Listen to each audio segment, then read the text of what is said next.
The Nigerian Senate has promised to work closely with all labor unions to put together solution-driven ideas that will help the federal government implement palliative measures that will cushion the impact of the subsidy removal.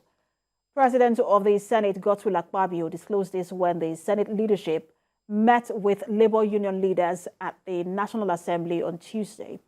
National Assembly correspondent TJ reports. Just joining us. The Senate's leadership meets with organized labor to resolve issues that have trailed the fuel subsidy removal. This was after an initial agreement reached when labor unions brought their protest to the doorstep of the National Assembly, demanding quick intervention from the federal government to cushion the impact of fuel subsidy removal. This follow-up meeting is to further drive home their demands and proffer possible solutions to the economic crisis at hand. They say the harsh impact already felt by Nigerians across the country could be ameliorated if the federal government successfully implements palliative measures that are far-reaching and sustainable. Even after that protest up to now, the meeting has not been reconvened. Although Mr. President promised that he is going to restructure a mechanism for which we are engaging with government so that things could, be treated fast. So we suggest that, or we still plead, that you put your heads together with Mr. President so that we can have a committee that is meeting. But it's like an emergency. People are still threatened, people are suffering, and we are seen as doing a meeting forever. That is not good, that we don't have mandate. At times, some things are very necessary. We understand, distinguished senators, some things are necessary for us to do. But the timing of some of the decisions we also make infuriate the people. And when the people put pressure on the leadership, it will be difficult for us to fold our arms and not to act. The President of the Senate commends the union leaders for their understanding and willingness to work with the government to set the country on the path to progress. Senator Akpabio appeals to them and asks for patience as they continue to engage, dialogue, and find better ways to support the federal government in easing the sufferings of Nigerians across the country. The Senate will partner with you to put these ideas together.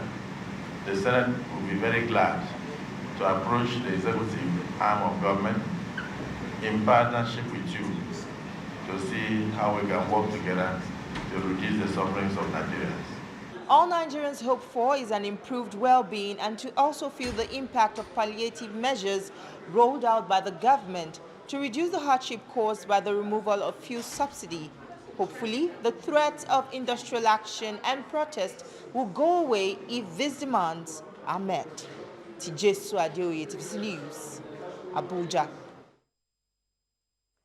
The Chief of Air Staff, Air Marshal Hassan Abubakar, has assured that the Nigerian Air Force will intensify its efforts to combat criminal activities nationwide. He also pledged his unwavering support to frontline troops during visits to various command centers in Kaduna State. Our correspondent Lupe Asom tells us more. The Chief of the Air Staff, Air Marshal Hassan Abubakar, is on a tour to critical military installations.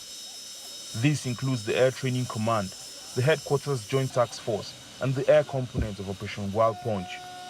He aims to engage with senior Air Force officers and to inspire troops on the front lines, sending a resounding message of solidarity and support. You also agree with me that we have achieved remarkable success in terms of air operations in all these theaters. So I came to talk with the troops, encourage them, and assure them of our support in order for them to continue to do the good job that they have been doing. On the 5th of August, the Nigerian Air Force airstrikes destroyed at least 3 boats allegedly loaded with stolen crude oil in Rivers State. On the 6th of August, the Special Forces of the Nigerian Air Force rescued at least 7 kidnapped victims in Kaduna State. The Air Chief is pleased with the remarkable success being achieved across various theaters. He declares that the Air Force will persistently escalate their offensive against criminal elements regardless of their locations. If you notice also in recent times, and not only in the South, we have been hitting a lot of vessels of the oil bunkers as well as illegal refineries. We have also been hitting a lot of the terrorists and bandits in the northwest and the north central regions. You have realized that a lot of them are now pledging to drop their arms and are seeking to come to the negotiation table. I want to assure all Nigerians that we'll continue to intensify air operations against all these criminal elements in whatever regions they are, in whatever criminal activities they are undertaking, until we bring all of them to their knees. This determination is a testament to their pledge to safeguard the nation's security and to eradicate criminal activities that threaten the nation's peace. Lupe Asom, TVC News, Kaduna.